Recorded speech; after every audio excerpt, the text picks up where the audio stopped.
indicadores epidemiológicos registrados hasta el 30 de mayo pasado. Al final, la señora ministra de Salud, Rosario Turner, dará un mensaje al país.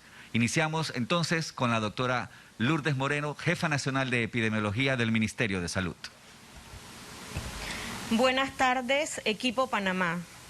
Para hoy, 2 de junio, a nivel global, la Organización Mundial de la Salud nos reporta 6.302.318 casos confirmados, de los cuales 376.322 corresponden a defunciones y un 6% de letalidad.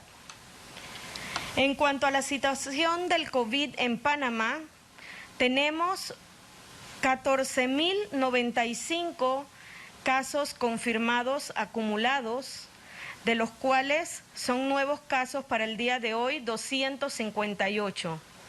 En aislamiento domiciliario y hoteles tenemos 3.842 personas, 598 de las cuales se encuentran en hotel. Reportamos además 9.514 recuperados. Hospitalizados, reportamos un total de 391 personas, de los cuales 77 se encuentran en unidad de cuidados intensivos y 314 en sala.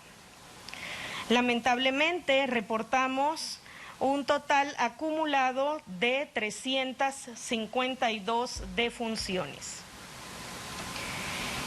En cuanto a las pruebas realizadas en el país, tenemos un total de 69.483 pruebas, de las cuales 53.000 son negativas y 16.483, que corresponden a un 23%, son positivas. Hemos alcanzado 1.624 pruebas por 100.000 habitantes.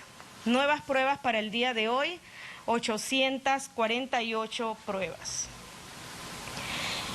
Esto nos hace compararnos con otros países de América, de los cuales Panamá, entre Chile, Perú, Panamá, República Dominicana, Colombia, Costa Rica, entre otros, se encuentra como el tercer país que cuenta con mayor número de pruebas realizadas por 100.000 personas. En cuanto a el porcentaje, la tasa de letalidad, haciendo una comparación con los mismos países y la letalidad a nivel mundial, que es de 6, Panamá se encuentra con 2.5 tasa de letalidad. En cuanto al número de casos, para el día de hoy podemos reportar que en menores de 20 años tenemos 1.443 casos. De 20 a 39 años, 6.219. De 40 a 59, 4.560 casos acumulados. De 60 a 79, 1.574. Y en mayores de 80 años, 299. En cuanto al número de defunciones según grupo de edad, en menores de 20 años tenemos 6. Reportamos en 20 a 39 años 26 defunciones, de 40 a 59 años 69, de 60 a 79 164 defunciones y en mayores de 80 años 87 defunciones. Antes de darle la palabra al doctor Rodrigo de Antonio, quiero tomarme unos segundos para decirle a ese mi muy querido equipo Panamá que tomemos conciencia. Es necesario que todos y cada uno de nosotros pongamos ese granito de arena de conciencia ciudadana. Tenemos 3 armas importantes. 1, quedarnos en casa si no es necesario que usted salga. 2, el lavado frecuente de manos y el uso de gel alcoholado. Y 3, el uso obligatorio de las mascarillas. Pero ojo, la mascarilla es un equipo de protección personal. No es un artefacto ni un accesorio cosmético el que usted puede dejarse guindado, peor aún, dejárselo en el cuello, debajo de la barbilla, dejarse tan solo cubierta la boca y no la nariz. Tampoco es una diadema o una vincha para ponérselo en el cabello, y la mascarilla no se deja por cualquier lado.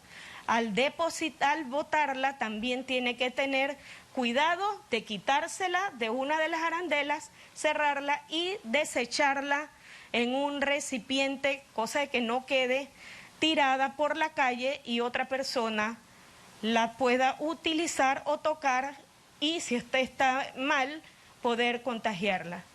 La verdad, este es un proceso en el que estamos yendo hacia la nueva normalidad y todos tenemos que cooperar. Así es que los dejo con el doctor Rodrigo de Antonio. Muchas gracias, doctora Lourdes. Buenas noches para toda la audiencia de Panamá.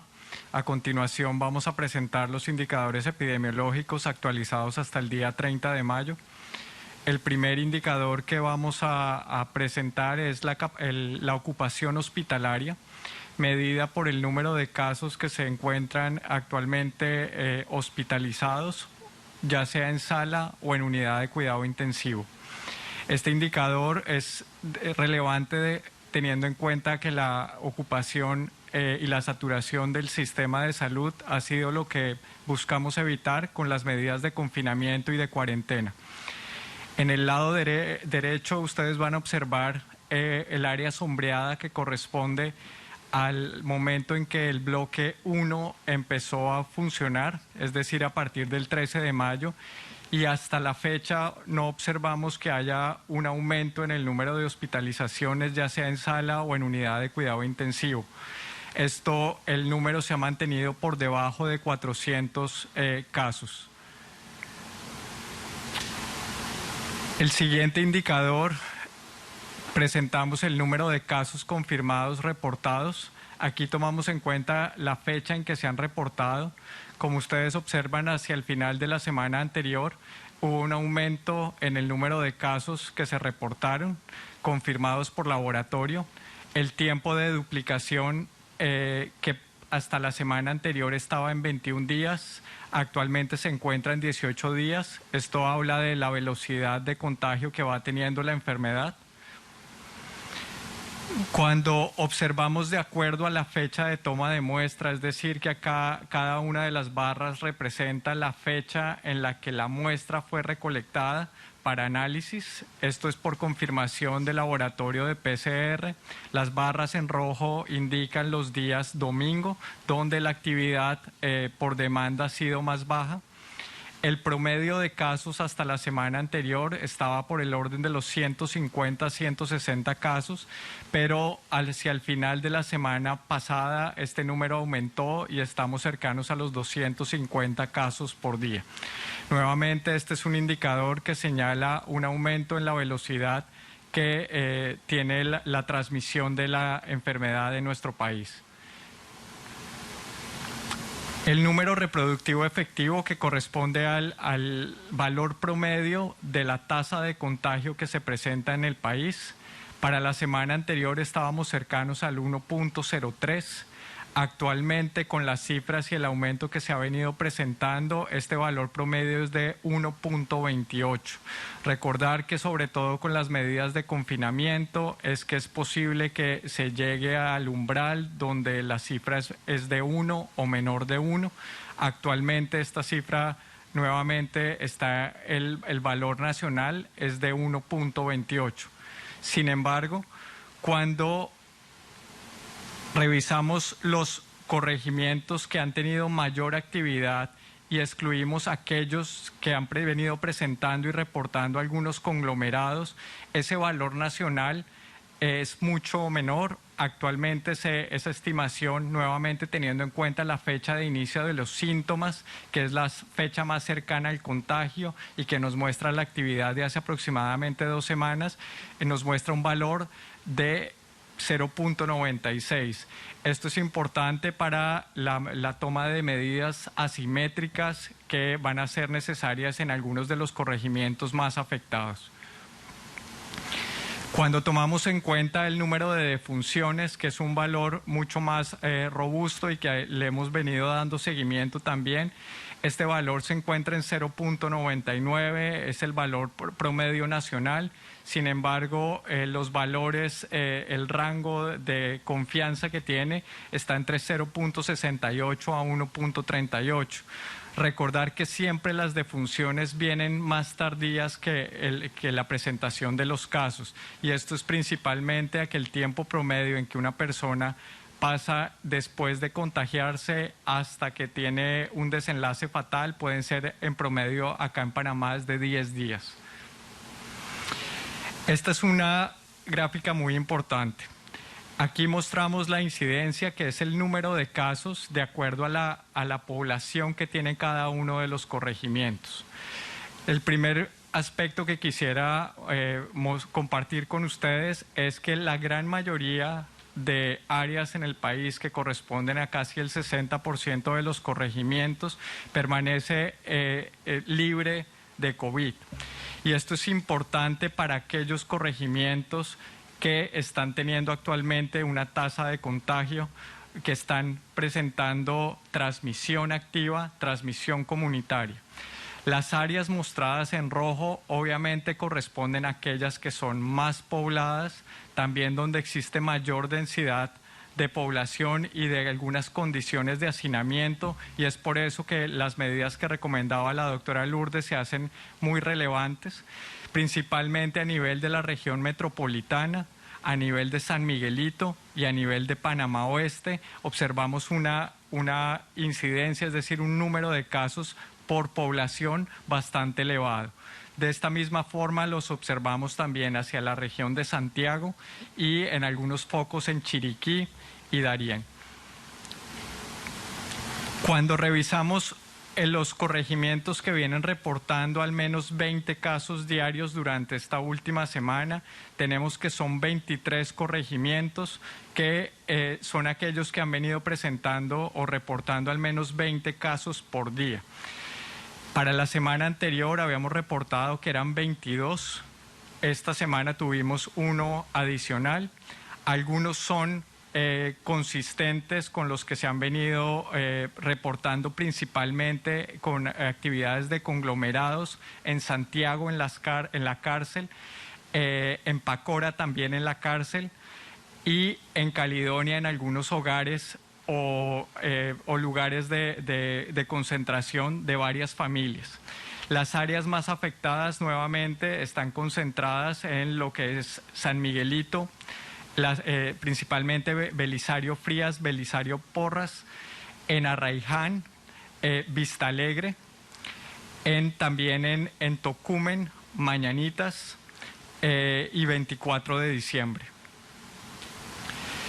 Cuando revisamos la velocidad de transmisión en cada una de las regiones, lo que observamos principalmente es que en Veraguas, afectado principalmente por el conglomerado de la cárcel, la actividad está por encima de 1.5, es decir, que aproximadamente 1 a 2 personas se contagian por cada caso, obviamente en condiciones donde pueden favorecerse el hacinamiento, ese contacto es más rápido, seguido por Bocas del Toro, que si bien está reportando bajo número de casos debido a las características de su población, es una de las regiones que presenta un número reproductivo efectivo o RT más alto. La región metropolitana, Panamá Oeste, San Miguelito y Panamá Norte tuvieron aumentos comparados con la semana previa, mientras que Colón, Chiriquí, la región de Nove Buglé, Coclé y Darién se mantienen cercanos al umbral. El último indicador es el número de pruebas reportadas y el porcentaje de positividad. El promedio de pruebas se mantiene por encima de 1.000 pruebas por día, que es lo que ustedes observan en las barras azules, y el promedio es esa línea blanca que cruza, donde se mantiene entre 1.200 y 1.400 pruebas. Sin embargo, la tasa de positividad hasta la semana anterior venía mostrando una tendencia hacia la baja, donde se había mantenido muy cercana a la meta, que era del 10%. Durante la última semana, esa tasa de positividad está más cerca del 20%. En principio, esto puede estar afectado por el seguimiento de contactos que se ha realizado en algunos de los conglomerados, sin embargo, también por el mayor número de casos sintomáticos, que nuevamente es consistente con la mayor actividad que tiene el virus actualmente en el país. Por último, recordar este listado, que es fundamental desde el punto de vista de tomar medidas en algunos de estos corregimientos, porque es donde la tasa de contagio se encuentra mucho más alta.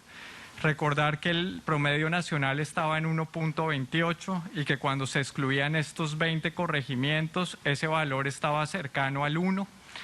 Este es el listado de los 20 corregimientos, tanto con el número de casos y la población que cada uno tiene, y están ordenados de mayor a menor. Algunos, como Santiago, Pacora, Caledonia, están influenciados por estos brotes conglomerados donde ya se han venido realizando algunas actividades de control sanitario. Sin embargo, en los otros corregimientos, como son 24 de diciembre, Chorrillo, Vistalegre, Belisario Porras, Belisario Frías, Las Cumbres, Curundú, Pedregal, Juan Demóstenes Arosemena, Dibalá, Arraiján, Amelia Denise de Icaza, Arnulfo Arias, Ernesto Córdoba, Las Mañanitas, Burunga, Tocumen, se encuentran con niveles de contagio mayores de 1, es decir, que el riesgo de adquirir esta enfermedad es mayor, y obviamente, sobre todo para aquellos grupos de mayor riesgo, es necesario tomar las medidas necesarias. Muchas gracias. Doy el paso a la señora ministra. Muy buenas tardes, Panamá. Como ustedes saben, hemos iniciado este lunes en un proceso de flexibilidad en el distanciamiento social, medida que busca un equilibrio entre los factores sociales, económicos, y que el principio fundamental es salvar vidas. Hemos analizado con detalle las cifras presentadas, tanto como por la directora de Epidemiología del Ministerio de Salud, como del doctor Rodrigo de Antonio, y en la cual podemos señalar muy claramente que el 60% de los corregimientos del país tienen 0 casos de COVID. Sin embargo, hay cerca de 23 corregimientos que tienen un RT superior a 1. Esto nos lleva a la necesidad de reflexionar sobre la responsabilidad individual, familiar y de la sociedad en general, porque esto se trata de una responsabilidad compartida.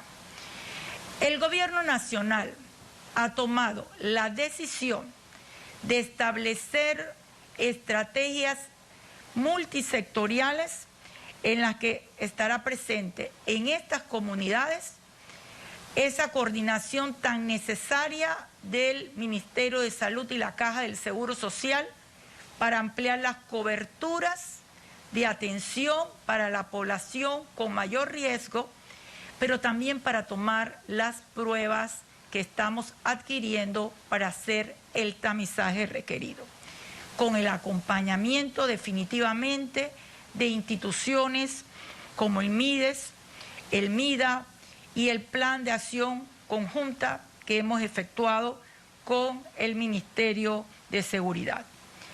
Realmente para nosotros es un gran compromiso con el país, pero a usted que está en casa le corresponde no solamente utilizar una mascarilla de manera obligatoria, sino la mascarilla, el distanciamiento físico y evitar salir de casa para salvar vidas. De lo contrario, nos veremos en la necesidad de establecer cercos sanitarios o, de lo peor de los casos, regresar a una cuarentena, situación que para nadie es beneficiosa. Estoy convencida que el trabajo en conjunto de todos los panameños nos permitirá ganar esa gran batalla contra el COVID. Buenas noches. Gracias, señora ministra. El Ministerio de Salud reitera además a la población que están prohibidos por ahora los eventos públicos o privados que impliquen aglomeraciones de personas, es decir, fiestas, conciertos, reuniones sociales, congresos, coloquios o similares. Antes de finalizar, el despacho de la primera dama les recuerda a la población que se mantiene habilitado el centro ambulatorio para donación de sangre en el Parque Omar, por lo que los interesados podrán obtener su cita enviando un mensaje al siguiente correo: citasparqueomar@gmail.com. Con este anuncio damos por concluido esta conferencia del día de hoy. A todos ustedes que pasen muy buenas noches.